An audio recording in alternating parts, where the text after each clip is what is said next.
When it comes to vaccinating the very youngest in society, many countries around the world are now beginning to vaccinate those who are 12 and over, but that is not the case in Mexico, particularly in Mexico City, which is one of the countries which has been the worst affected around the world by the COVID-19 pandemic.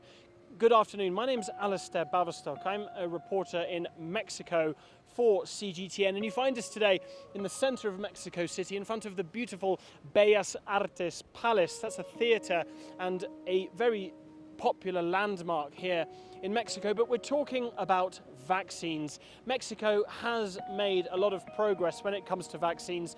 Around 60 million people, half the total population in Mexico, have now received one dose of a COVID-19 vaccine, and just around 33% of the population, a third, are now fully vaccinated with 2 doses. Yet this country's government has stated that children, the very youngest, are not a priority when it comes to vaccination. Schools are reopening without kids returning vaccinated, and the country has said that it is still waiting before it begins to vaccinate those who are 12 and over. Yet private citizens in Mexico are managing to vaccinate their children, and they are doing that specifically through court injunctions. Here in Mexico, any private citizen can bring what's called an amparo to a federal or state court to demand the rights that they deserve under the Mexican Constitution. And that has been a way that a lawyer from the south of the country, specifically Oaxaca State, has managed to get her child vaccinated and made it possible for many others around the country to do so as well. We visited Oaxaca State and spoke with Alma Franco, the very same lawyer who has achieved this just last week. And here is a bit of what she told us.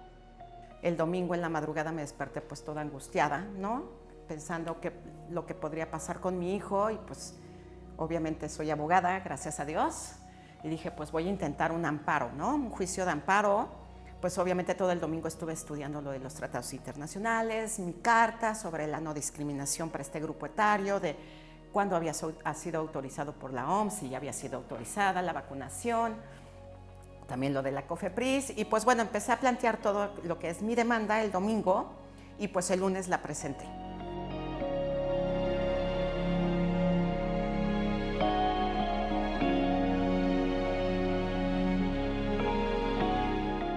Pues bueno, al final de esto, pues dije, yo tengo que ser solidaria también ante una crisis económica, ¿no?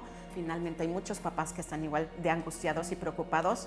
Entonces, pues bueno, decidí regalarlo porque pues soy mamá, y ¿por qué nada más mi hijo, no? Si lo pueden tener muchísimos niños más, gratis.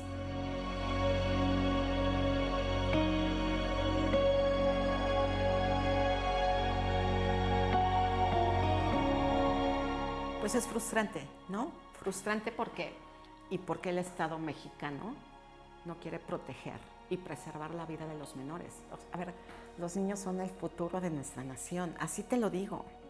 But it's not only through court injunctions that the over 12s in Mexico are now being vaccinated.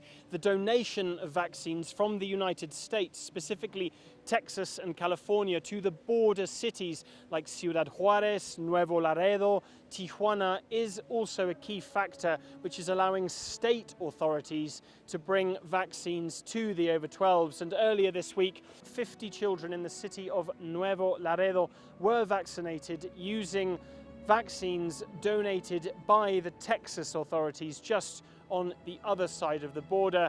And here in Mexico City, the third wave, as I mentioned, is now beginning to drop off, and life now is returning to normal. You can see here in the streets at the center of this very congested capital, it's a very busy day here. And as the Delta variant continues to spread through Mexico, immunity, either through infection or vaccination, is now growing, as this pandemic does appear to be on the wane here south of the border. So thank you for tuning in. I've been Alasdair Baverstock reporting here for CGTN in Mexico City.